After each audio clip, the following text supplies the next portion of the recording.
Eli, a gente tem problema nós gravarmos a sua palestra? Claro que não. Tá, beleza. Então, hoje a gente tem um prazer de receber aqui uma amiga de longa data, uma cientista polivalente, que depois eu vou puxar um pouquinho da parte que ela faz de divulgação de ciência, que eu adoro, né? Que é a professora Eleonora Kurtenbach, colega de doutorado, hoje professora associada do Instituto de Biofísica Carlos Chagas Filho do UFRJ. A Eleonora é graduada em Química e fez a pós-graduação pelo Instituto de Biofísica Carlos Chagas Filho, na UFRJ também. Fez seu pós-doutorado em Londres, foi membro do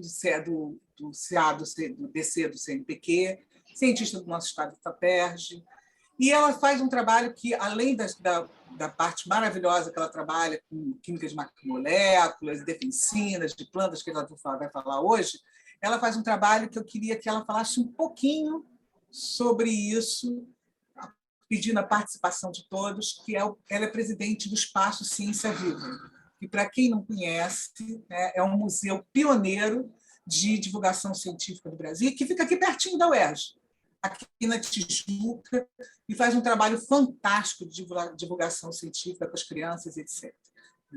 A Leonora vai falar sobre o tema dela, que é a defensiva de plantas, e eu só posso agradecer assim, os amigos como ela, aqui, quase irmã aqui, quantos anos que a gente se conhece aqui. Leonora, obrigada pela sua participação, né? E o pessoal vai entrando aqui ao longo da palestra. Ela já está. Eu agradeço horrores. A Cris, né, já contou um pouco dessa história, então esse tempo todo que ela me convidou, eu todo dia pensava assim, como é que eu vou lá para a UERJ para visitar o laboratório, escolhi roupa, escolhi isso, escolhi aquilo, e no final das contas a gente continua, né? Por que passou? Nessa agonia que é de todo dia, que tem que ser, então, a distância, né? E eu fiquei pensando, ela falou para eu escolher, né? Agora eu entendi que ela queria que eu falasse mais do Espaço Ciência Viva do que das defensinas de plantas. Mas eu escolhi falar sobre a defensina. Tem um slide sobre o museu, na verdade, que não tem nada lá no finalzinho, que eu não sei se eu vou conseguir chegar lá, porque eu falo muito. E acabei contando, né? Óbvio que não vai dar para... Vai ser resumido, um breve resumo desses anos que eu venho trabalhando com as defensinas de planta, que, na verdade, até começou muito, né, com a Cristina ainda lá, e a professora, a Cris não lá mais, mas a professora Célia, o professor Jorge Maranhos, já trabalhavam com peptídeos, né, e naquela época era tão difícil trabalhar com peptídeo, agora a gente trabalha com eles um pouco mais facilmente, porque eles têm uma vantagem de ser solúveis. Então, a história que eu vou contar hoje, deixa eu só pegar aqui um pointer, senão daqui a pouco eu estou falando comigo mesmo, apontando para mim mesma. A história que eu vou contar hoje, ela está, então, presente, né, em todos os organismos até então conhecidos, desde micro-organismos a animais humanos, né, animais humanos e não humanos, insetos, moluscos, e principalmente plantas, que é o objeto que a gente vai trabalhar, mas a gente até vai esquecer que o que eu vou falar vem a partir de plantas. Então, para dar um pouco, contextualizar um pouco onde a gente está, que na verdade não é o principal objeto do trabalho, de maneira nenhuma sou uma micologista, mas acabei tendo que conhecer um pouco esse mundo dos fungos, e vocês espero que venham entender um pouco por quê. Né? Então, eu vou... O tema principal, né, são novos peptídeos antimicrobianos, né, e a gente, então, pergunta por que essa busca. Não sei se para vocês está aparecendo alguma... Na minha tela está aparecendo uma coisa em cima que está atrapalhando um pouco. O problema para vocês está... Não sei como é que eu posso parar com isso. Compartilhando.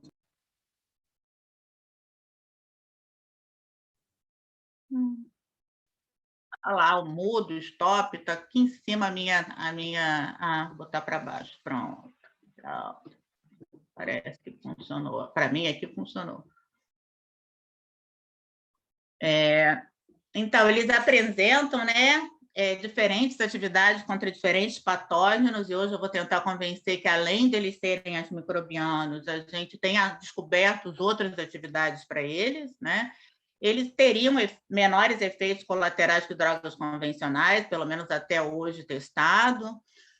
Eu não vou falar, né, do próprio mecanismo de defesa das plantas, posso deixar para um outro momento, né, mas a gente sabe que a infecção de fungos e de micro-organismos nas plantas, na lavoura, leva a perda de 17%, e eles são a resistência aos antimicrobianos, que aumentou ao longo do tempo estupidamente, depois eu vou falar um pouquinho mais, e talvez eles pudessem, então, trazer uma proteção ao meio ambiente, já que eles seriam chamados, né, da produção verde, da economia verde, que a gente pode, então, produzir também em grandes quantidades, heterologamente, micro-organismos, que a gente faz no laboratório, então, várias coisas que eu vou mostrar aqui das proteínas, graças a essa produção maior dos peptídeos e micro-organismos, e que a gente pode, então, após, né, estudá-los bastante, fazer um desenho racional e combinatório e talvez usar ainda peptídeos menores ainda, moléculas menores ainda, que é um pouco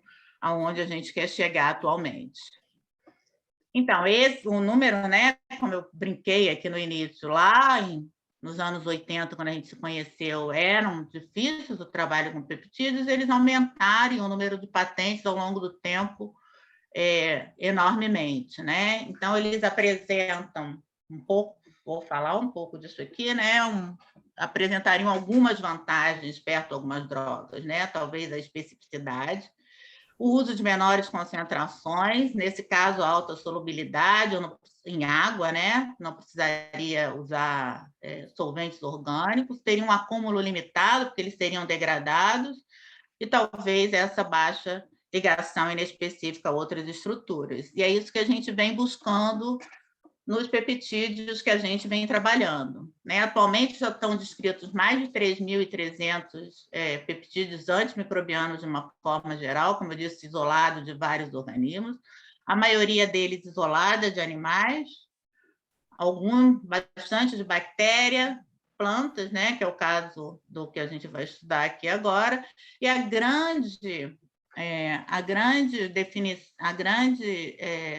a maior parte deles, até então, tem mostrado uma atividade antibacteriana. Eles são um pouco diferentes, tá?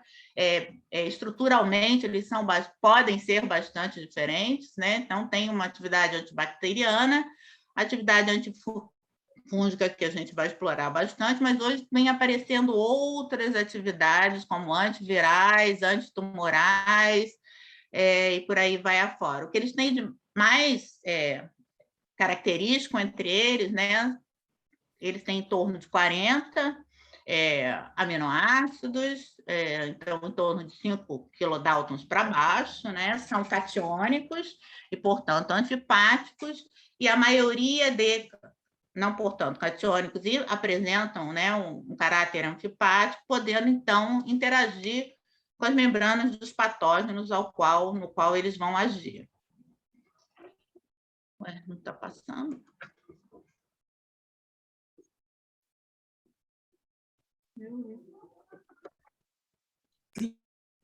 Clica na própria... alguma coisa. Ou é um tempo...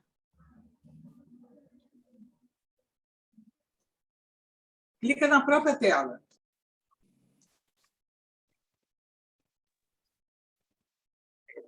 Ferro. Vamos sair daqui. Dá um escape e volta para... Foi. Eu vou, então, especificamente falar um pouco mais dos fungos, né? A gente sabe que tem tido um aumento enorme de algumas doenças, infecções fúngicas, né, no mundo. Elas, então, têm uma incidência bastante alta de mortes. Entre elas, a gente vai acabar falando um pouco mais da Cândida e da aspergilose, que são extremamente invasivas. No Brasil, elas são bastante encontradas, fora outras, né? Como a pneumonia, meningite, a histoplasmose e, atualmente, a comicose, que apareceu principalmente com a incidência da sindemia da Covid. Eu preciso apagar. Ela não está aparecendo inteira para mim, está aparecendo esse negocinho aqui que eu não quero. Fechar o grid. Não está passando? Com taxas de mortalidades bastante altas, né? No caso da candidíase, em torno de 40% dos pacientes infectados, obviamente, e da aspergilose em torno de 30% a 70%. Isso é um pouco, né, para mostrar que, então, nos pacientes com Covid, inclusive, essa candidemia é muito alta e ela é um fator de risco bastante importante de comorbidade, né, e de aumento da doença e da morte nos pacientes com Covid. Esse dado é bastante interessante, é do professor Colombo, da USP, e, então, mostrando a co-infecção. E, além disso, vocês já sabem, todo mundo já sabe, que o aumento, né, da resistência aos principais antifúngicos, né, que seriam os azóis, que são usados no Brasil, proconazol e traconazol, outros antifúngicos também são usados, e depende do estado, do país, do lugar onde você está, mas eles são os principais, além da anfotericina, que não é azol. Então, a resistência às azóis, principalmente para cândida e para aspergilos, aumentou estupidamente. Numa revisão de Fischer, né, ele mostra, então, uma diferença enorme de 1977, no qual o Brasil ainda tinha uma incidência bastante baixa, aumentando estupidamente. Em 2017, a gente tem um acometimento enorme de infecções fúngicas. Então, finalmente, né, eu entro na história que eu quero falar, que são as defensinas de planta, no qual eu vou tentar mostrar um pouco da ação antifúngica, que eu vou falar mais adiante. Como eu disse, eu preferi fazer um resumo, né, dos resultados, até porque os alunos gostam, né? Então, essa família de peptídeos de defesa de planta, eles já têm em torno de 361 as moléculas identificadas, né, peptídeos identificados, e eles, então, partem de um ancestral, né, no qual a gente vai encontrar várias famílias, né, famílias das isnaquinas, daquelas que transferem lipídios, que podem apresentar ação antifúngica, antibacteriana ou outras, a família de ciclotídeos, que tem uma galera que trabalha na Austrália com serpentes e escorpiões, que é bastante encontrado, né? A família da iveína, mas eu hoje vou falar, então, da família de defensinas de plantas, no qual a gente vem trabalhando há algum tempo, com 2 ou 3 grupos juntos, bastante à frente, juntos internacionalmente. Uma inserção razoável no mundo das defensinas de planta. Né? Então, nós isolamos no laboratório, a partir de sementes de ervilha, 2 defensinas que a gente está chamando de PSD1 e PSD2. Esse é o primeiro seminário que eu vou juntar as duas num seminário só, eu não sei nem como é que isso vai acontecer. Então, aqui está a sequência de aminoácidos, elas têm, então, 47, 46 aminoácidos, elas têm uma característica bastante importante, que é a presença de cisteínas, 8, tem somente uma, tem 10 cisteínas, e formam, então, 4 pontos de sulfeto.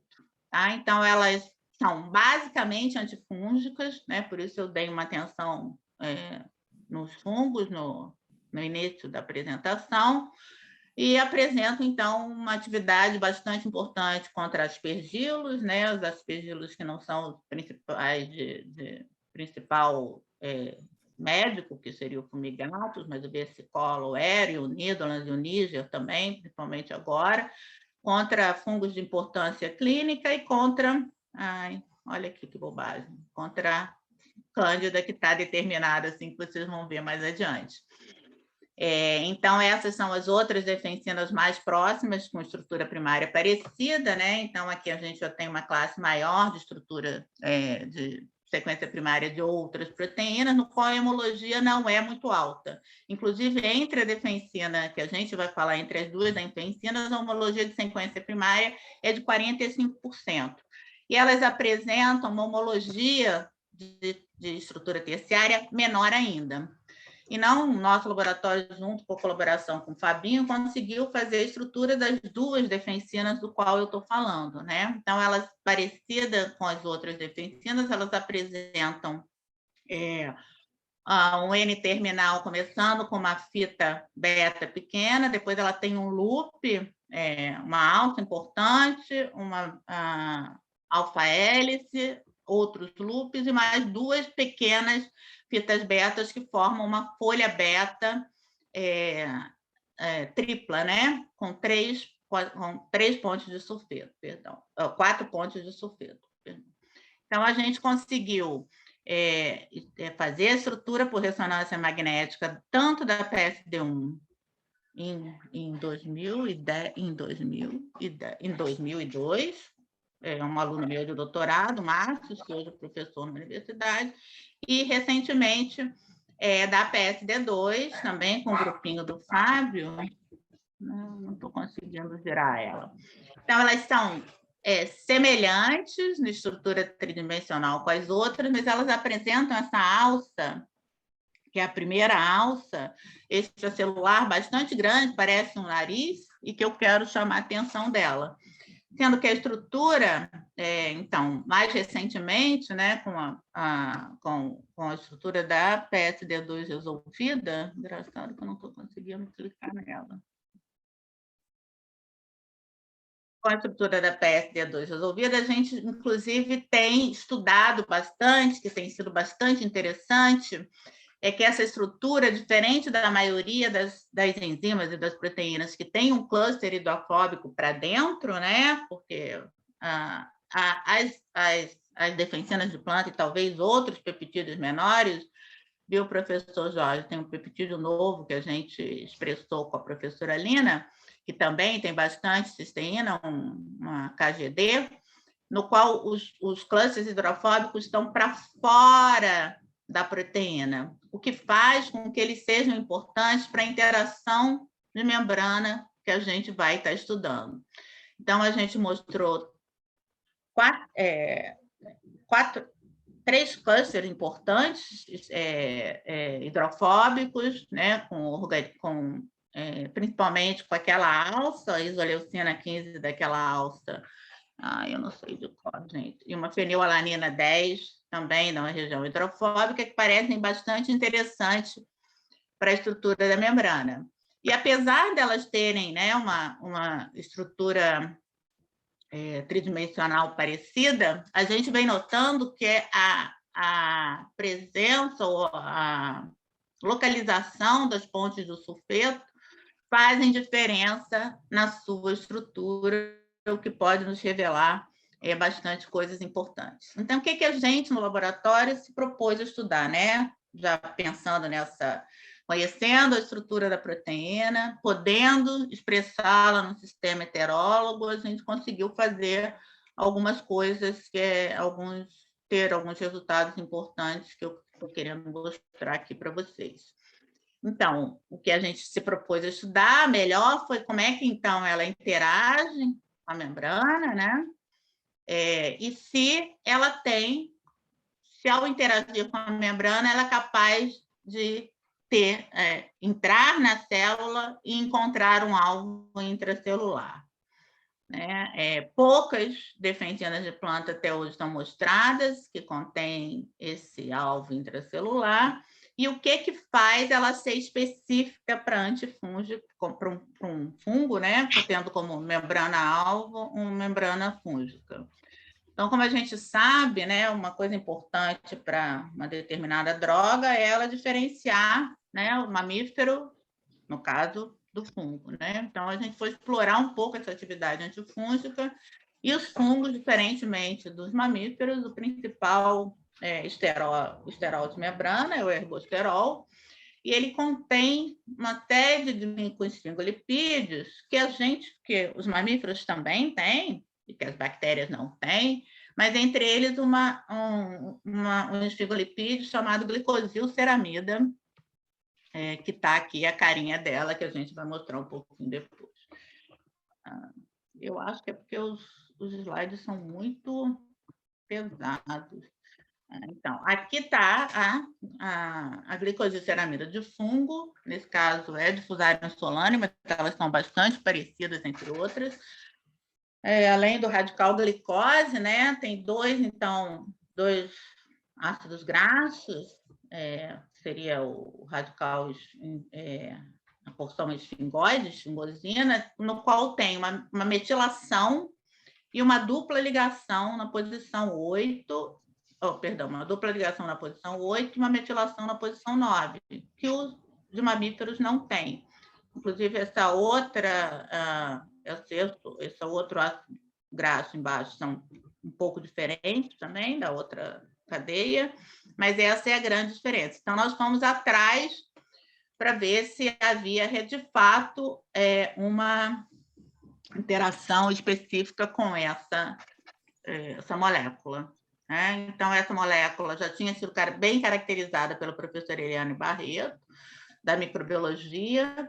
Ela está presente não só na membrana fúngica, como também na parede celular. Parece que ela sai em vesículas extracelulares, e eles têm, então, também anticorpos. Então, essa é mais ou menos a via de síntese da glicosilceramida, começando com a esfinganina, né? Ela vira, então, uma ceramida por uma ação de uma acetilação, depois a insaturação, né? Que é essa insaturação que eu queria mostrar para vocês, e depois uma metilação por uma metiltransferase, e, finalmente, a glicosilceramida sintase adiciona, então, um radical glicosil à molécula, formando o glicosilceramida. De vez em quando a gente chama ele de CMH, porque também já não me lembro mais que sigla vem. Então, a gente reconheceu dois alvos fúngicos, né, que muito provavelmente estão em cluster de membranas, que seria o ergosterol e a glicosilceramida. Então, diversas maneiras, a gente conseguiu mostrar que a PSD1, e agora também um pouco a PSD2, elas têm como alvo principal na membrana fúngica o ergosterol e a glicosilceramida. Então, a gente mostrou isso por ressonância magnética, já que a gente conhecia a estrutura da proteína. A gente mostrou com o grupo de Portugal, do Nuno Santos e da professora Sônia, essa especificidade por métodos mais físico-químicos, né, por inserção na membrana, e medidas de fluorescência, e medidas de força atômica. E a gente mostrou também por ressonância plasmônica de superfície. Então, esse é um dado importante, no qual a gente mostra, está aqui a estrutura primária da proteína, né? Então, esse é o deslocamento químico de cada aminoácido da PSD1, e a gente mostra que esse deslocamento químico, ele reconhece muito bem, ele varia de acordo com a glicosilceramida. Então, aqui seria sem glicosilceramida, somente com fosfatidilcolina, né? Mimetizando uma membrana, né? No caso, uma membrana fúngica, e que gente, apareceu um tucano aqui dentro de casa. Ai, Deus. Essa glicosilceramida, quando na presença de maior quantidade de glicosilceramida, eu vejo um deslocamento químico de alguns aminoácidos de uma forma bastante acentuada. Aminoácidos desses que são naquela primeira alça, no qual tem tem uma glicina bastante conservada, e também na terceira alça extracelular. Então, essa primeira alça, ela sente bastante a presença da glucosilceramida, né? Então, a gente mostra não só que a proteína consegue fazer o deslocamento químico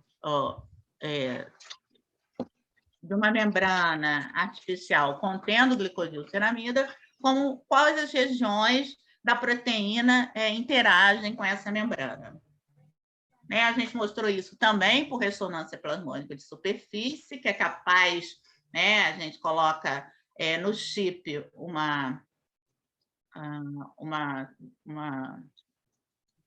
vesícula lamelar, depois você passa o analito, que seria, no caso, a proteína, né? E você vê, então, uma diferença um desvio de ângulo da luz evanescente, você, então, consegue dosar o quanto que essa proteína é capaz de se ligar a essa vesícula, no caso, contendo ou somente PC, fosfatidilcolina, ou fosfatidilcolina com CMH, ou, tá vendo por isso que eu falei aqui, ou glucosilceramida pura.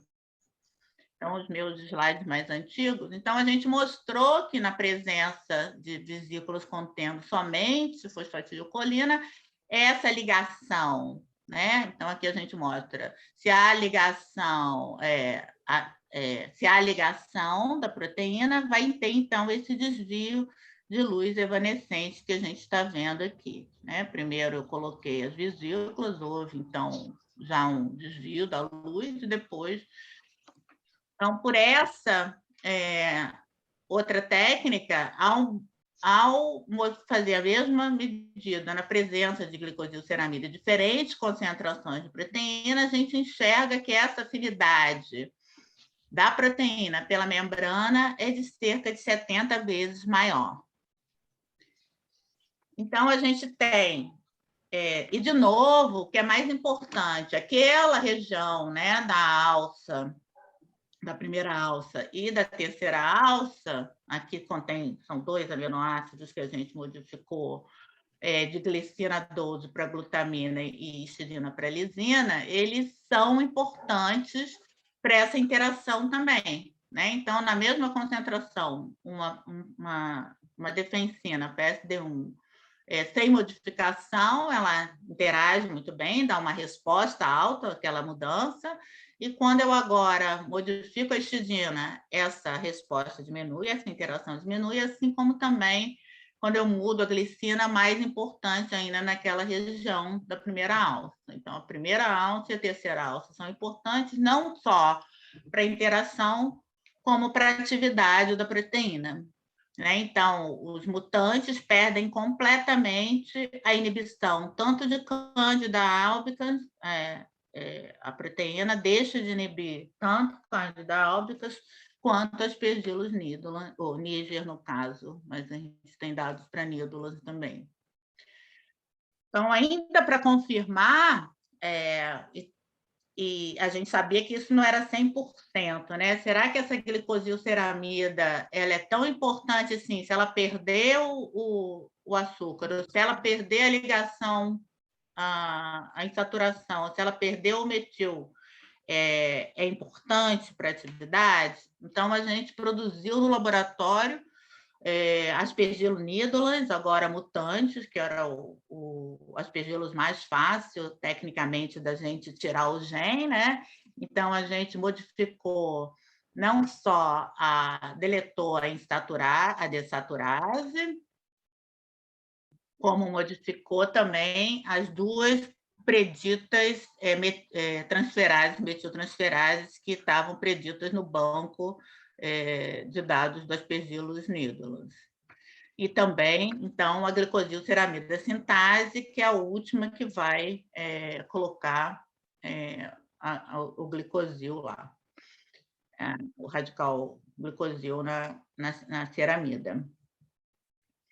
Então, a gente quantificou, né, de novo, com a presença da professora Eliana, assim como toda a parte genômica de retirada do gene foi feita com Gustavo Goldman em Ribeirão, e mostramos, então, que as mutantes não tinham glucosilceramida, no caso da mutante para glicosilceramida sintase, e por espectrometria de massa, mostramos também a ausência da ligação dupla e da metilação com o professor Maurício Del Poeta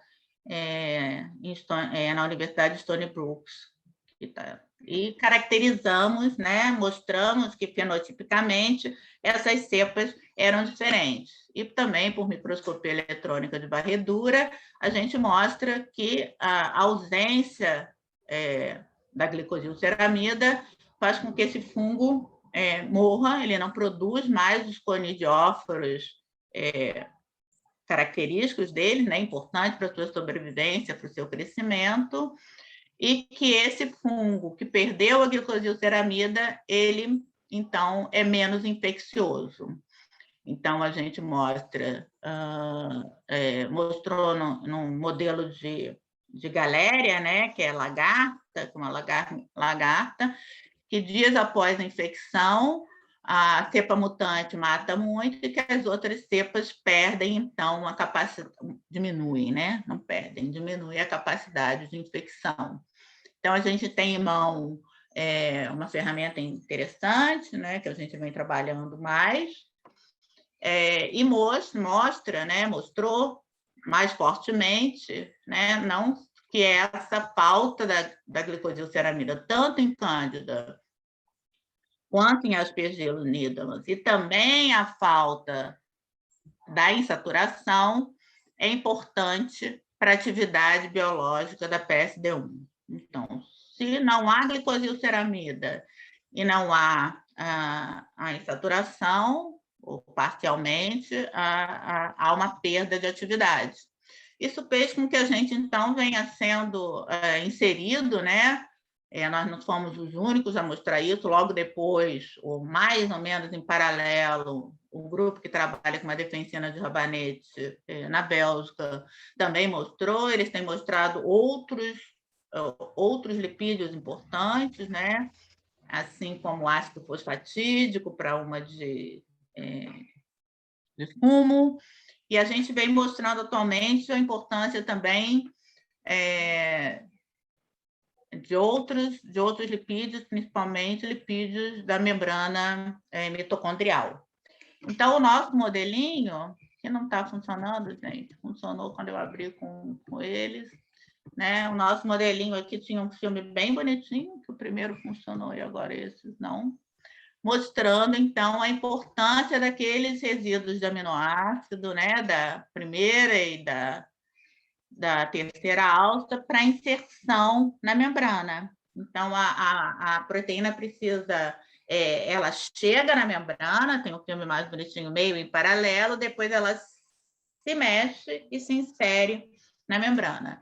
Então, esses dados, né, de modelagem molecular são feitos com o professor Pedro Pascucci, com um aluno brilhante chamado Newton, de iniciação científica, que agora está entrando no mestrado. Estou esquecendo. Olha ela aí.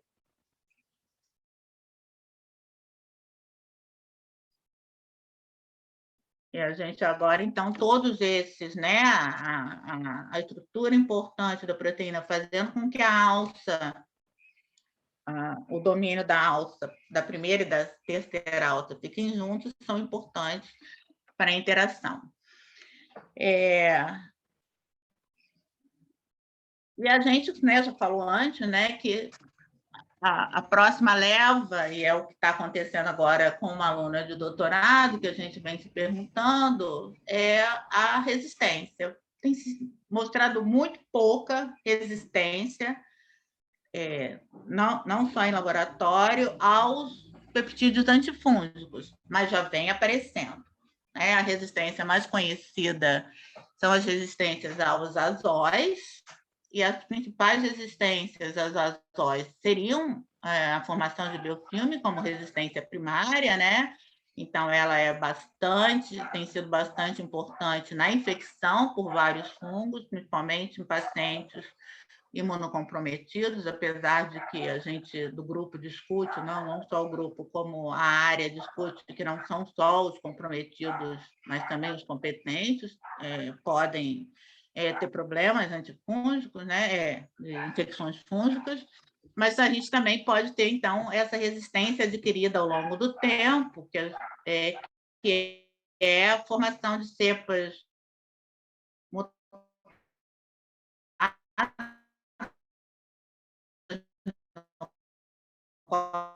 voz está falhando.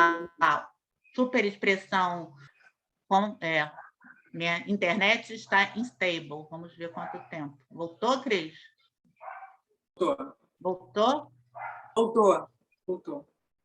Então, a gente teria como resistência primária, né, a formação de biofilmes, principalmente em pacientes que estão em diálise, com catéter para tratamento de câncer, como a resistência adquirida, seja por pressão ambiental, que leva, então, à superexpressão de determinados alvos, como, no caso, os alvos dos azóis, né, que seria a ERG11, né, uma das principais enzimas da síntese de ergosterol, e mutações no próprio alvo, né? Então, poderia haver uma mutação, por exemplo, na glicosilceramida, no caso da gente. Então, a gente foi trabalhar um pouco olhando, então, o biofilme, para ver se a enzima, se as defensinas de planta eram capazes também, né, de matar o biofilme fúngico. E aí a gente se deparou, né, com um probleminha, que, na verdade, a grande maioria dos biofilmes que o pessoal estuda são de Candida albicans, pouquíssima gente trabalha com aspergillus nidatus, e a gente, então, queria trabalhar com aspergillus nidalas. E o mais interessante é que eles, então, têm uma composição de membrana extracelular, né? Então, a formação do biofilme é uma das características principais, então, é a adesão, né? Então, esses fungos são fungos filamentosos, né, gente? Vocês viram lá, fungos de mais difícil manipulação, diferente da cândida, né, que a gente coloca no grupo dos fungos, mas ela tem a sua forma de levedura, né, variação com temperatura, modificação, e aí é mais fácil de trabalhar, mas depois eles, então, vão formando uma rede de colônias, né, e aumentando a matriz extrapolimérica até que elas acabam se desprendendo. Então, um pouco parecido com o de bactéria, só que muito mais complexo, né? Uma complexidade bastante maior. E aí a gente resolveu enfrentar essa com a aluna Carolina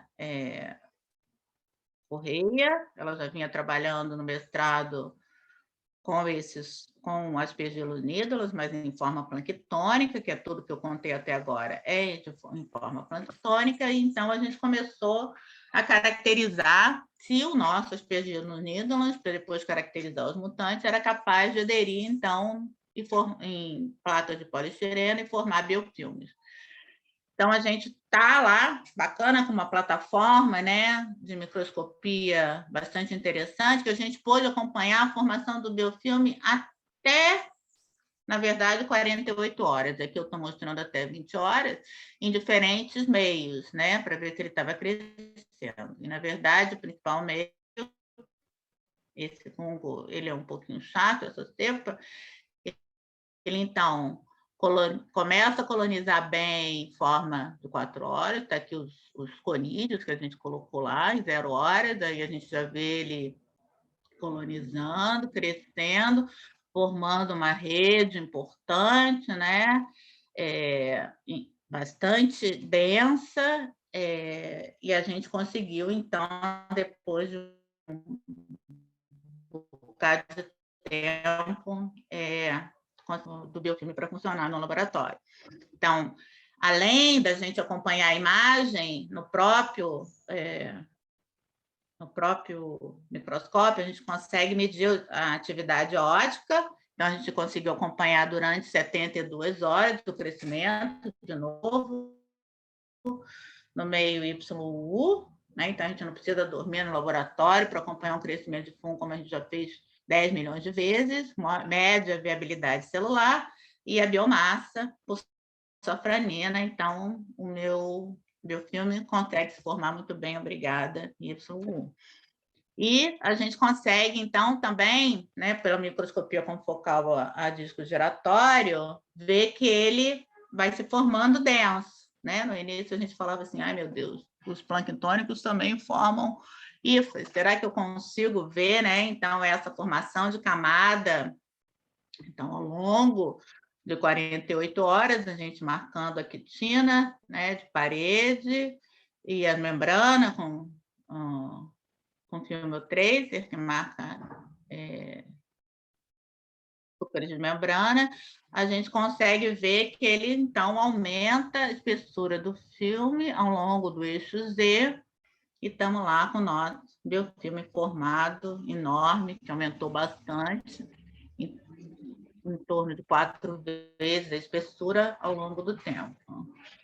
E aí, a PSD1 ou a PSD2, então agora a gente vem trabalhando mais com a PSD2, depende do aluno no laboratório. Carol sempre trabalhou mais com a PSD2, e a produção de PSD2 tem sido bastante boa no laboratório, desde que a gente fez a estrutura dela. Então, nos fungos tratados com PSD2, a gente já vê uma diminuição da densidade óssea, uma diminuição da viabilidade celular, a partir mais ou menos de 2,5, em torno de 36 horas, 2,5 micromolar da proteína, uma diminuição da biomassa e uma diminuição da matriz extracelular. Difícil de ver isso assim por ali, né? Mas a gente consegue ver, né, que ela forma. Então, está aqui o biofilme formado controle. Quando a gente trata com a defensina, você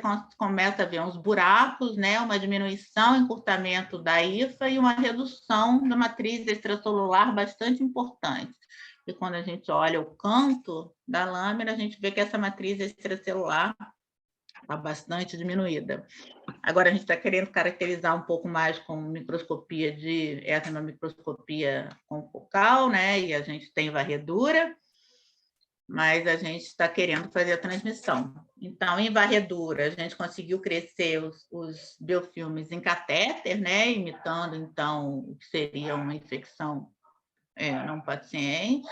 Quando ele não está tratado, tem a formação de conidióforos muito bem formados, que tem lá uma matriz extracelular recobrindo ele aqui, essa nuvenzinha, né? E que agora, na presença de PSD2, esses conidióforos estão lá amarrados, não conseguem crescer, as hifas estão com diâmetro bem mais finos, com pontas duplas e deformadas, e esse diâmetro, então, a gente foi capaz de medir que é uma diminuição muito grande mesmo. Então, a gente mostrou, né, vem mostrando que essa interação com a glicosilceramida é importante, né, para atividade antifúngica, e parece ser importante também para o biofilme, né? A gente agora está querendo caracterizar se esses biofilmes, na verdade, a gente usa uma concentração bem menor para o biofilme, para matar o biofilme, ou para aquelas diminuições todas, do que seria uma concentração para a célula planctônica, muito parecida. Então, a gente está achando que aqueles biofilmes produzem uma quantidade, talvez, de glicosilceramida bastante grande. Mas eu disse para vocês que eu queria mostrar um outro alvo. E aí a gente, então, começou a trabalhar com essa hipótese, vindo de um resultado muito antigo da proteína marcada, voltei para a PSD1, tá, gente? Da proteína marcada com um fluoróforo, com FTC, né? A gente, então, viu que, depois de um tempo, a proteína estava dentro do fungo. Então, será que ela é capaz de interagir com a membrana e tem um alvo intracelular? E aí a gente foi buscar isso de uma maneira, que foi o duplo híbrido, né? Pelo duplo híbrido, a gente é capaz, então, a gente tem que transformar leveduras, né, em Saccharomyces cerevisiae. Esse aqui era um método antiquíssimo, que eu já tinha feito há muito tempo atrás. A gente comprou uma biblioteca de Neuróspora crassa, inseriu todos os cDNAs da biblioteca de cDNA de Neuróspora num plasmídio, que contém o domínio de ativação para GAL4, e botou a PSD1 um outro plasmídio que contém, então, agora a ligação, o sítio de ligação para esse domínio, né? E tudo isso tem um gene repórter. Então, fazendo essa história longa, curta, a gente conseguiu identificar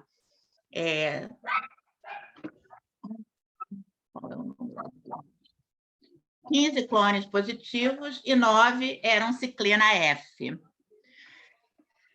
Então, ciclina F é uma... Então, nós expressamos essa ciclina, né, marcada com glutationa F-transferase, e fizemos um pundown marcando, então, essa proteína com a PSD1 com enxofre radioativo. Né? Então, a gente conseguiu mostrar que sim, que elas se ligam e, mais bacanamente do que daquela maneira antiga, mostrou que a proteína marcada com FTC se colocaliza no núcleo de neurose por acraça. Então, a gente tem agora a proteína dentro da neurose por acraça e ela, então, é internalizada. Processo de internalização, precisa de receptor, não precisa?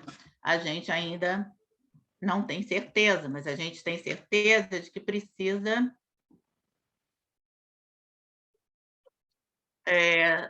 da glicosilceramida. Então, cândidas álbicas, mostrando aqui dentro, então, no entorno do núcleo, a fluorescente de PSD1 em verde marcada com FTC, 5 horas depois da incubação. Quando eu, então, faço essa incubação na presença de anticorpo anti-glucosilceramida, a proteína não entra, fica lá fora, e não só, nas cândidas álbicas, que não tem glucosilceramida, a proteína não consegue entrar. Então, a gente falou, temos, além do alvo extracelular, um alvo intracelular. Então, a ciclina F é uma ciclina... esse aqui é um slide um pouco antiguinho, mas no fungo, né, a gente mostra que há parada do ciclo celular com endorreduplicação de conídeo. Então, ela é uma proteína que se liga à ciclina B1, que está aumentada em alguns tipos de câncer e por aí vai. Então, como é que essa ligação, a gente vem trabalhando com ela um pouco, né? Então, agora a gente está na interação com compostos intracelulares, a gente mostra, então, também por ressonância plasmônica, que há interação da PSD1 com a ciclina. Essa interação também parece, então, essa aqui é a ciclina F, em verde, ela tem 2 domínios importantes, a gente pode discutir isso com mais detalhe. Um domínio de ubiquitilação de proteína, que é até interessante, que eu venho trabalhar, e de formulação, que a gente trabalha, né? Parece importante para degradar ou para manter algumas proteínas, evitar a morte de algumas proteínas, principalmente para a degradação de proteínas, e a defensina se liga principalmente nesse que eu poderia chamar de espaço de sítio ativo. Não pode ser sítio ativo porque não é bem enzima, né, professor? Mas ela se liga e, de novo, aquela região da leucina é importante para a ligação, em 2 prolinas da ciclina, e a valina 13 e a fenilalanina. Então, de novo, aquela alça parece importante para a ligação na ciclina. Então, trabalhando, aí a gente resolveu utilizar, olhando a literatura, a gente mostra, né, que as células cancerígenas, elas têm uma reprogramação de metabolismo lipídico bastante importante.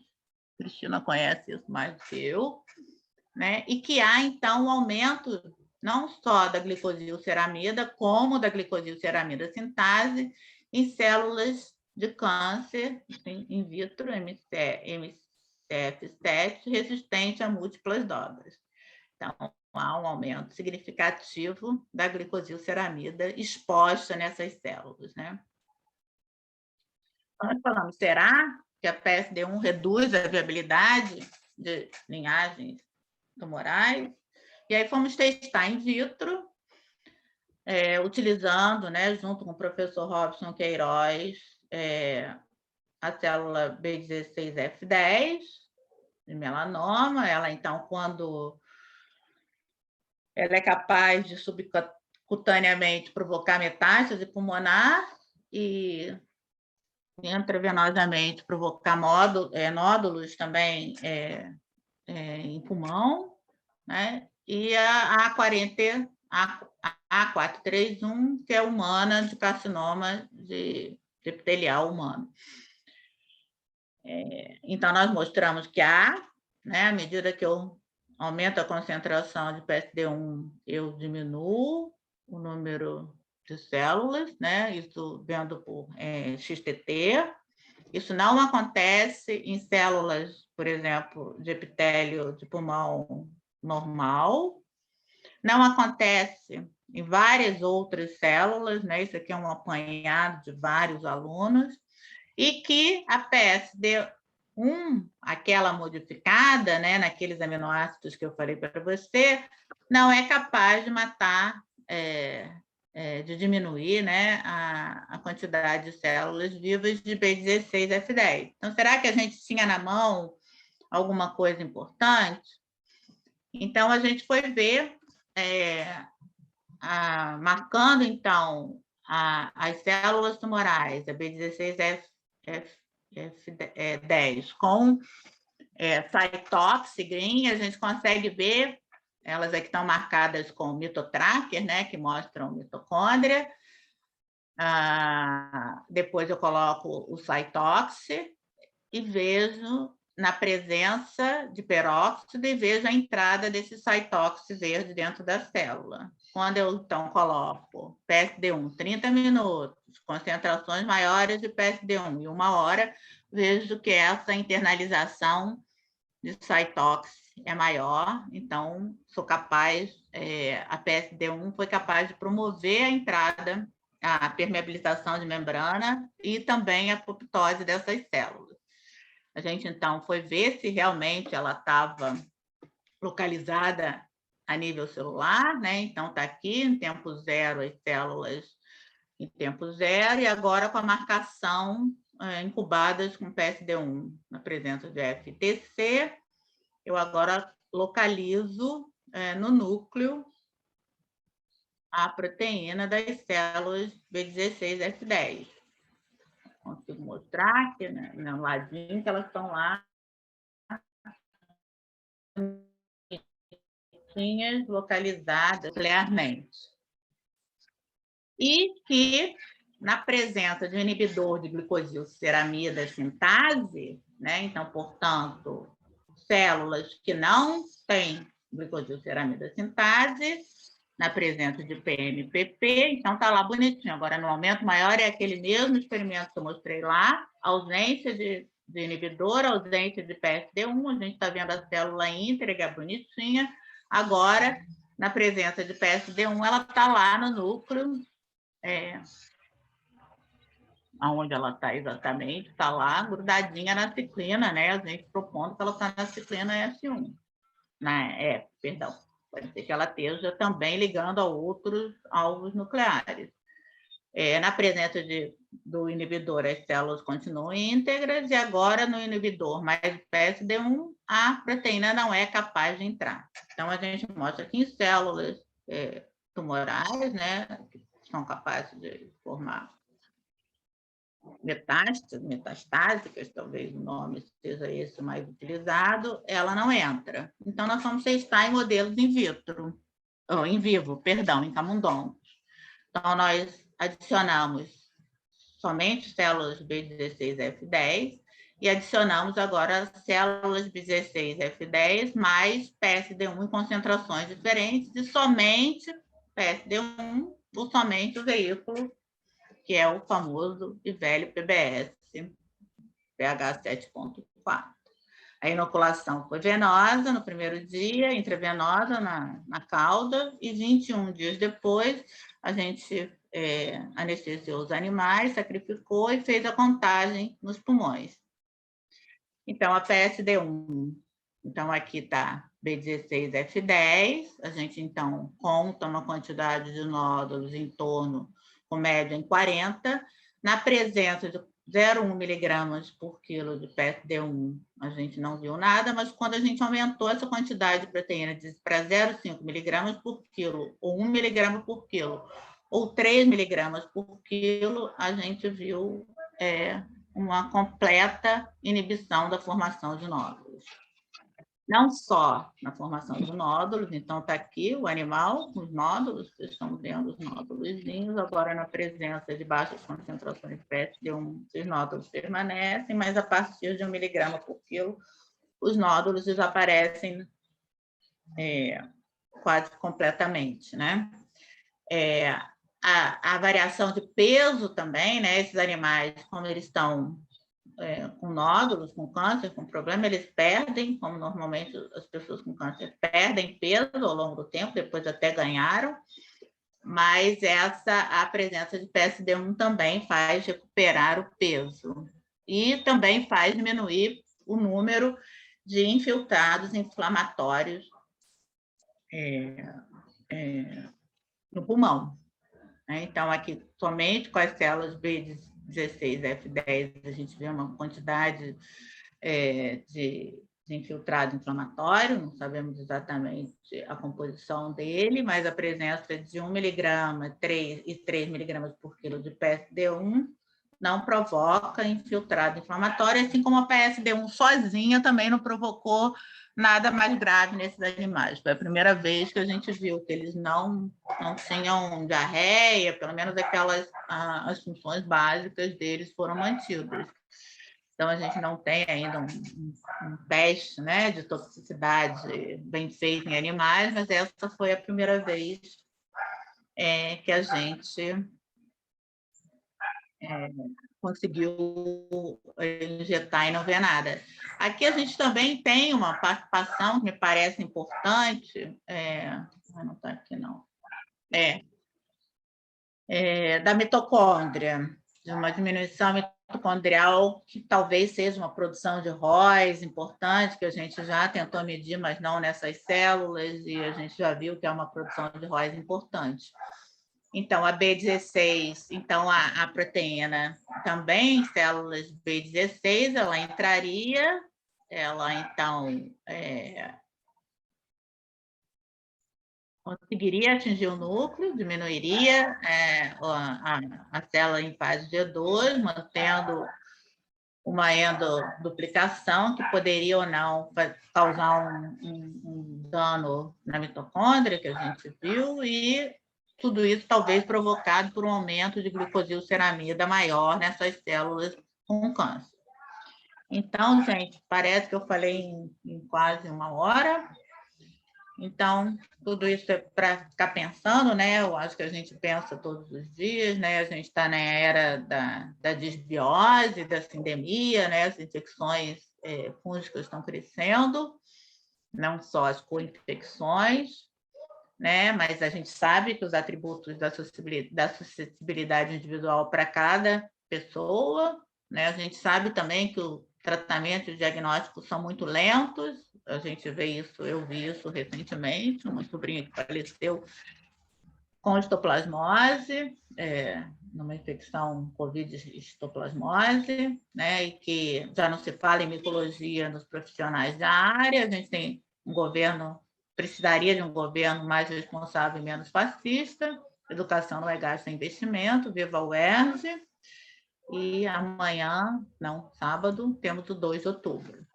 Então, essa história é longa, assim como a amizade com a Cristina, ela começa em 1984, quando eu voltei de Londres, esse é o primeiro grupo do laboratório, a gente já tinha, então, as 2 pessoas que contribuíram muito para esse trabalho, que é o Márcio da Silva Almeida, hoje é professor lá na UFRJ, e a Cátia, como aluna de iniciação científica. Esse grupo, então, cresceu depois para em 2014. A Carol foi muito importante, o Luciano, mais do que importante para essa caracterização da ligação com a glicosilceramida, e a Virgínia.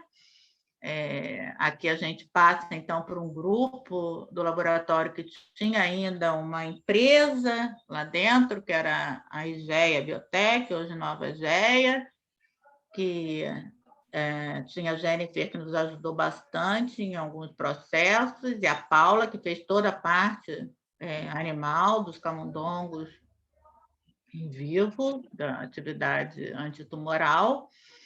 E agora, mais adiante, hoje, as pessoas mais novas, que são a Carol e a Aline, que é a técnica do laboratório, que é muito produtiva na produção de proteína.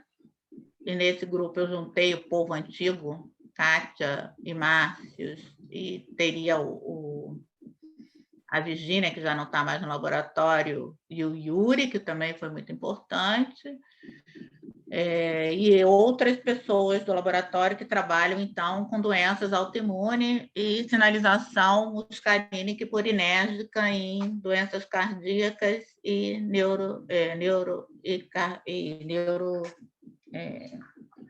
neuromusculares, né? A gente tem, então, já um grupo que é liderado pelo André, trabalhando bastante com músculo esquelético, que volta lá à minha origem do meu doutorado.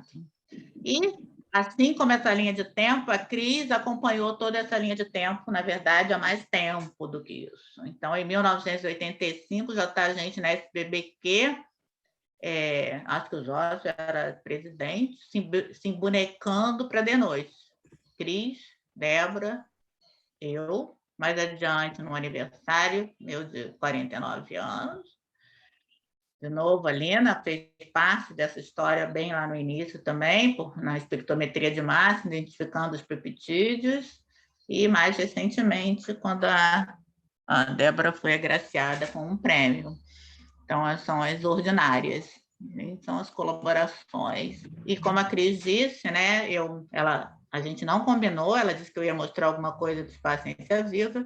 Então, durante todo o meu tempo, desde o meu mestrado, eu participo de atividade de divulgação científica na rua, em 1984, mais precisamente, com o Espaço Ciência Viva.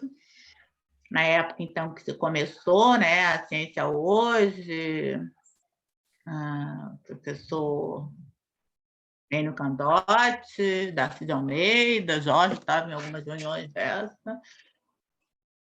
E a gente, então, criou o Espaço Ciência Viva junto com o Ildeu, de Castro Moreira, era um dos fundadores, Pedro Pescechini, que faleceu recentemente, Solange, Rosália, Tânia Araújo Jorge, diretora do IOC atualmente, e a gente fazia atividade em rua junto com o espaço, junto com o Tá na Rua do Amiradade.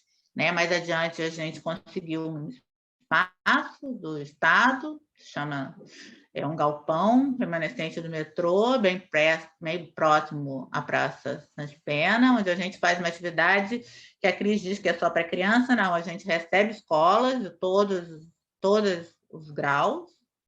É verdade que as crianças são o nosso principal público-alvo, durante a semana de visitas escolares, e durante o último sábado do mês, desde 2000, do ano 2000, para ser mais ou menos exata, a gente, todo último sábado do mês, abre o museu com um evento temático, que são vários temas. Então, já foram mais de 63 sábados da ciência, com os mais diversos temas, com uma participação intensa dos cientistas. Então, esse projeto ele tem como principal, que é o meu principal projeto, levar o cientista e seus grupos de pesquisa para o museu. Então, a gente já discutiu apoptose.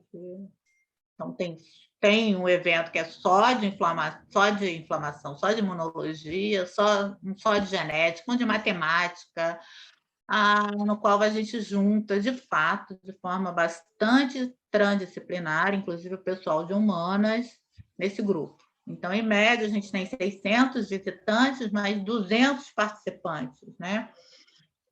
Que vão lá, então, mostrar os seus resultados e também outras práticas mais comuns da divulgação científica.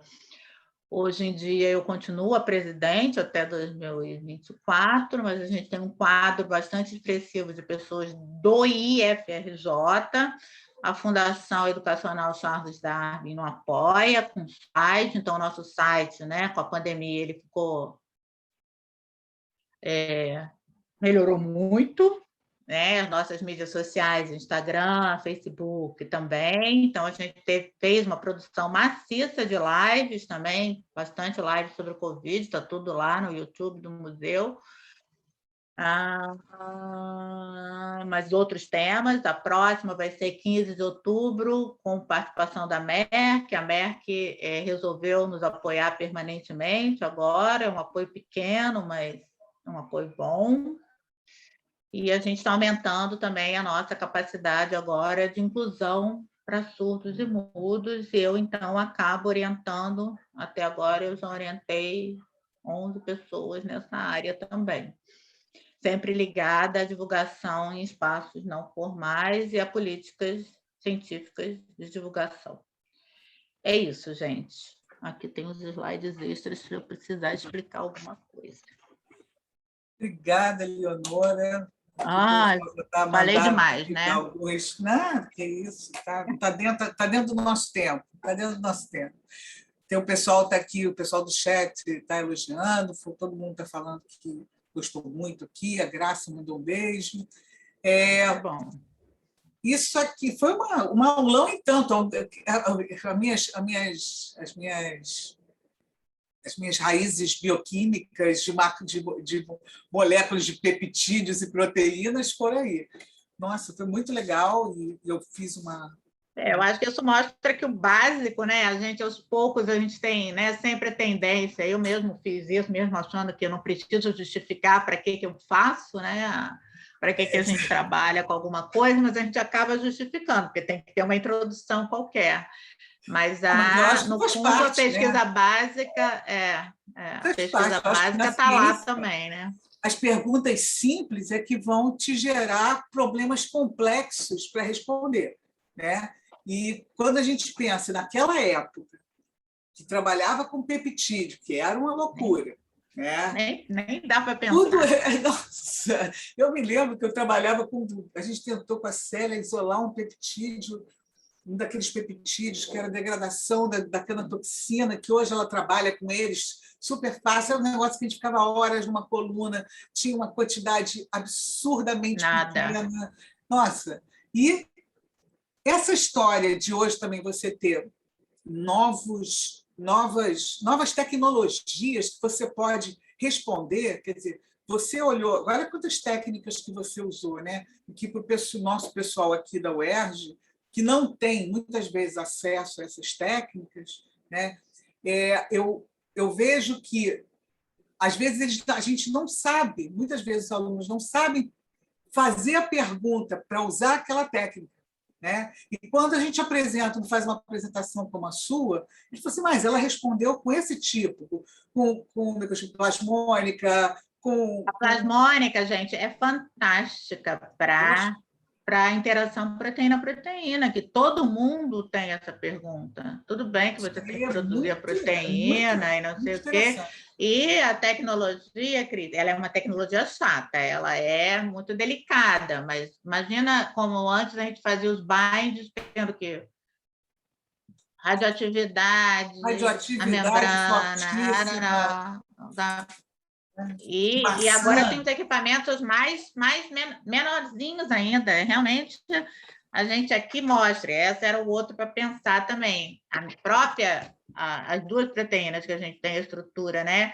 Essa coisa que a gente percebeu agora do cluster hidrofóbico tem a ver com o aumento dos programas que você pode olhar e também analisar. Óbvio que você também tem que ficar, né? Não adianta eu não pensar no que eu estou vendo, né? Mas é muito legal. Eu acho muito legal. Agora, uma coisa, esse cluster hidrofóbico que você falou, ele está na periferia? Ele está na periferia. Mas não tem aquele Estamos tópico interno, não? Não tem nada hidrofóbico interno. Então, Dentro aquelas dele. alças, as alças ela faz aqueles loops com a cisteína, né? Ele está inserido ali dentro? Não, os loops estão para fora. O que está para dentro é o backbone mais importante. Parece, né? Parece. A gente não pode dizer, né, que a gente está com uma.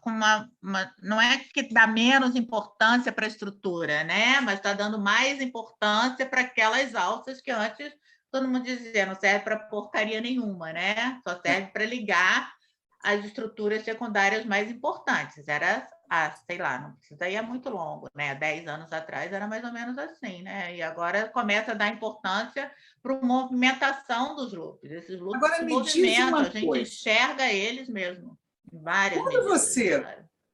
você foca na glicosilceramida, tá?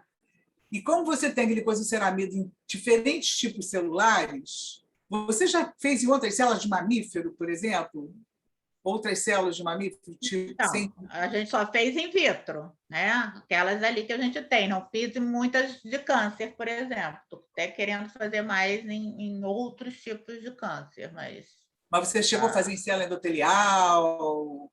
Porque quando você deu em vivo, a minha pergunta foi, quando você deu em vivo, você deu o fungo e a defensina junto na mesma injeção?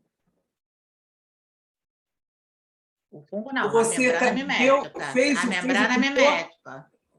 A membrana mimética. A mimética. Você está falando do não, fungo quando você fez ou da em vivo. célula? Eu não botei o fungo, botei a célula tumoral. Injetei a célula tumoral desculpa, e a proteína fungo, ao mesmo mas é célula tempo. tumoral. É. Você botou os dois juntos? Botamos os dois juntos. Não fizemos o outro, Cris. Temos que fazer, não temos mão. Mas fizemos um ensaio desse aí que você está falando, de angiogênese. Tem um ensaio que mostra que não... Como é que é aquele que você faz de... Aquele que você célula endotelial? Aquele Aquele das tubulogênese. Não, que vai passar de um lugar para o outro.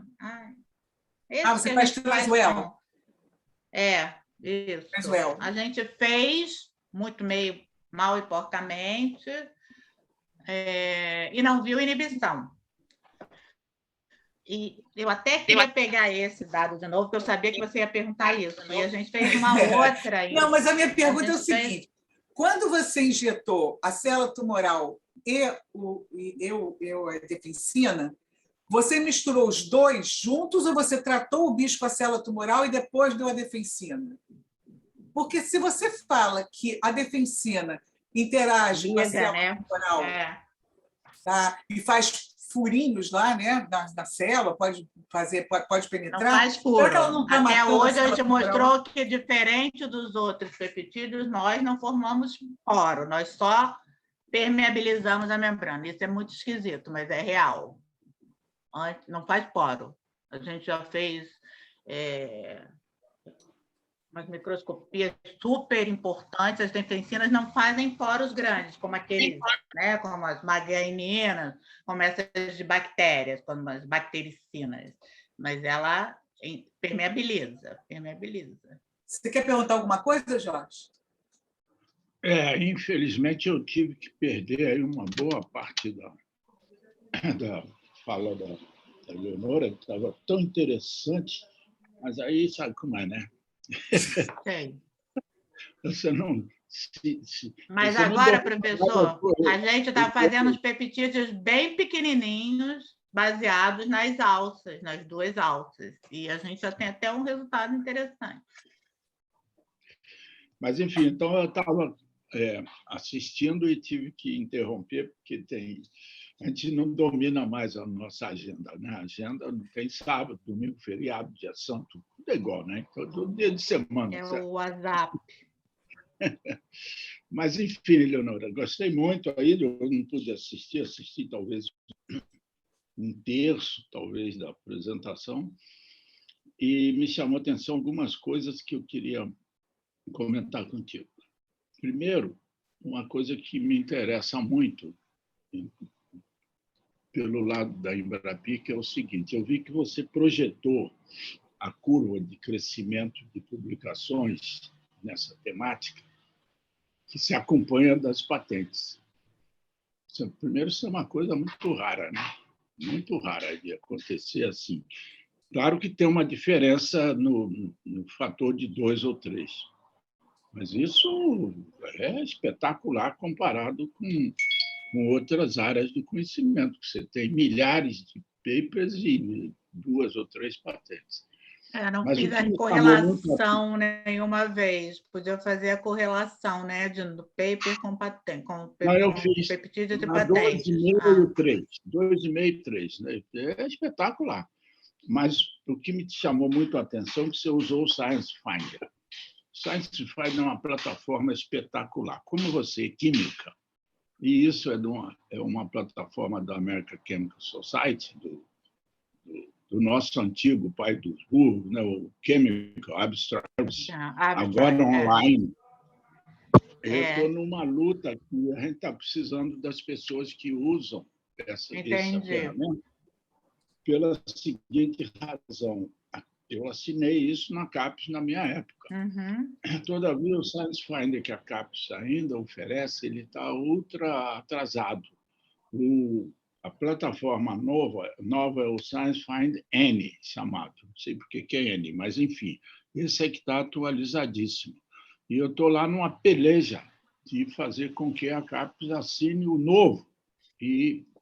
Esse dado, quem me passou e eu usei em Brasília, professor. Parece até mentira, mas eu usei em Brasília. Você usou pela CAPES, o Science Finder. Só que esse não é o atualizado. Não é o atual, já entendi. É o N.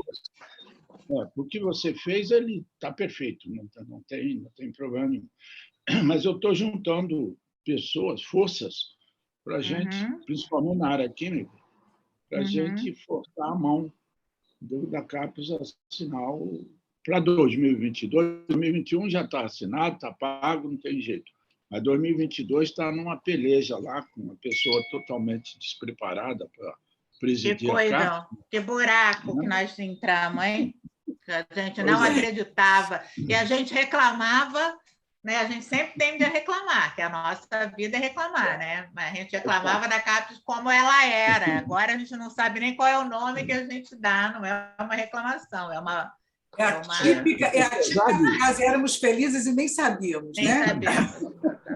Apesar de ser oferecido pela American Chemical Society, essa base é espetacular, ela atinge todas as áreas do conhecimento, as engenharias, as exatas todas. É de uma riqueza impressionante. Bom, mas a outra coisa que eu queria comentar é o seguinte: como é que é o uso dessas ferramentas no controle biológico de pragas? Né? Porque então, isso professor, eu não tenho lido mais, né? Tanto que eu falei no início, porque a minha primeira tentativa de patente foi quando a gente usou o recombinante, a Pichia pastoris, contendo a proteína, um plasmídio que expulsava a PSD1 para fora, e a gente usou em maçãs infectadas com Pseudomonas aeruginosa, que é a principal praga americana lá nos Estados Unidos, no Ministério de Agricultura, lá com um colaborador. E a gente teve uma atividade muito boa, de 96%.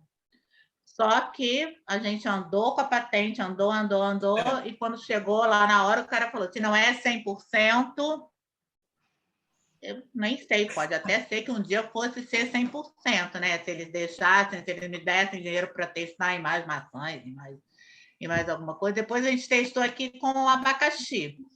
Então, na Encaper do Espírito Santo, tem um grupo que sempre se interessou e a gente testou em abacaxi, mas aí em abacaxi o sucesso já não era muito bom. Na verdade, a própria Pichia pastoris, sem o peptídeo, sem produzir o peptídeo, ela já fazia uma proteção boa. Então, esse cara que eu trabalhei nos Estados Unidos com ele já faz bastante tempo, eu tenho uns 10 anos. Ele é rico, milionário, porque ele tem uma patente de um bioantagonismo. E aí a gente parou um pouco com a agricultura, na verdade, não tenho nem feito nada em humano também. Quero voltar a fazer umas nanopartículas, produzindo, mas estava pensando em diminuir o peptídeo ainda mais, para que a gente pudesse testar ele menor, né? Porque ele ainda vai ter problemas de degradação, né? Teria que ser sempre em creme, como é, né? Os peptídeos que vão para o mercado, eles são aqueles bactericidas em creme para úlcera diabética, a única, só tem uma defensina indo para o mercado até o momento, que é essa. Nossa. Muito bom. Muito bom. Agora o que a Parabéns. gente tem bonitinho, professor, que eu queria vender o peixe que eu ia botar, mas eu falei, o assunto não tem nada a ver com outra, é uma da Lina que a gente fez com a Nova Egea, acabou de botar a patente para definir, tem uma ação anti-inflamatória bastante interessante. Aí esse tem inibição de migração de neutrófilo. Deve ser. Roubei aqui fez aquela infecção de doença de Crohn, né? Aí vê que há uma proteção grande, então essa daí parece interessante. Mas aí tem a empresa para pagar, né? A Egea acabou fazendo toda a parte da empresa, mas também, como você diz, foram milhões, a gente testou, começou com muitos peptídeos. A gente expressou uns 19 peptídeos. Aí, desse peptídeo que deu melhor ação, que não tinha ação anticoagulante, teve ação inflamatória, aí fez um menino que você deve conhecer, que agora eu não estou me lembrando o nome dele, que era lá do Eliezer, fez 7 peptídeos menores e 2, 3 tem uma ação inflamatória bastante grande. Aí eu estou falando porque a gente acabou de botar a patente, né? Mas não podia nem falar, né? Tinha que ficar calado também. Esse é um outro problema, né? Esse é um outro problema. E essa PSD2, ela é anti-inflamatória também? Que você mostrou um pulmão ali com infiltrado inflamatório. Pois é, só tem esse dado, Cris. Eu queria olhar mais. A gente uma vez escreveu já um projeto para olhar mais a parte imunológica, né? Eu não sei o quanto desses peptídeos, esses peptídeos de imunidade inata, né? A não ser aquele aquele LL47 do TOL, né? Do TOL, tem muito, muito. A saliva você tem muita defensina, que é bem Então, a gente acabou isolando outras, né? A gente trabalhou com uma de cana e a Ana Paula trabalha com a de saliva humana, Ana Paula do Fábio. Eu sei. Com proteção para dente. Então, a Ana acabou seguindo por aí. Eu só queria acrescentar um negócio aqui, que a gente está meio em cima da hora, é que, como a Eleonora falou, o Espaço Ciência Viva, ele aceita trabalho e a colaboração de pesquisadores. Eu acho que vocês devem entrar no site, até para receber as newsletters que mandaram, muito interessantes, né? E para quem tem filho pequeno ou quer participar na divulgação científica, inclusive, se quiser, a gente pode até depois combinar com a Eleonora um convênio qualquer, que a gente tem um programa de divulgação científica que faz parte da nossa participação. Isso é que a gente tem que aumentar mais, é que eu não aguento, mas tem que fazer, porque a gente lá pega agora, vocês têm que fazer. Vocês têm que fazer. Escolas, tudo. E a gente tem feito essa parte de divulgação e que a gente pode fazer um convênio depois com a Eleonora. O Cristóvão, a gente fez um projeto de mais de 10 anos, né, com o sangue, foi o Cristóvão daí da UERJ, e Luiz Cristóvão... eu sei. Que é Cristóvão Bastos. Não, Cristóvão Bastos não é Bastos, também sei.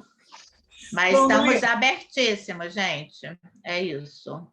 Olha, muito obrigada, foi excelente. Obrigada pela participação de todos. Adorei te pela ver, mesmo que... atenção. E como é que está tua mãe? Espero que ela esteja bem. Olha, a Melhor. minha mãe não vai melhorar, né, Cris? Só vai piorar, mas enfim. Ela está bem, ela é bem cuidada, não se mexe, quase não fala mais. E a gente é a nossa Sina, alguma Sina, mas está muito bem cuidada. Se você olhar ela, não tem cara de velha, não. Eu estou perguntando à mãe da Leonora, porque a gente Isso, tem que adiar, coitada, porque a mãe dela passou mal. Ah, pois é, vou pedir desculpa que a gente adiou por conta dela. Então, tá no meu pensamento de noite e dia. Assim como estou bastante impressionada com a Cristina trabalhando todos os dias, a gente ainda está voltando muito devagar aqui, né, Jorge? Não sei aí se o Sul está melhor. Eu estava falando com o Walter Beis na semana passada, está devagar. Na verdade, aqui na UERJ é que nós somos insistentes, né? Quando eles abriram, que permitiram que os alunos viessem, a gente abriu o laboratório já com tudo pronto para Covid, contra a Covid. Né? E vamos atrás. Bom, nós estamos começando a abrir o museu também.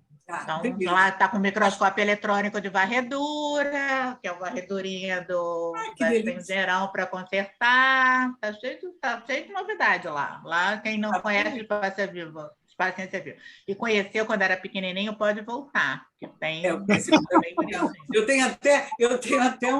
tenho até um nome no jardim, porque eu faço parte lá dos doadores, dos benfeitores lá do Espaço Ciência Viva. Né? Um beijo para todos, um abraço. Beijo.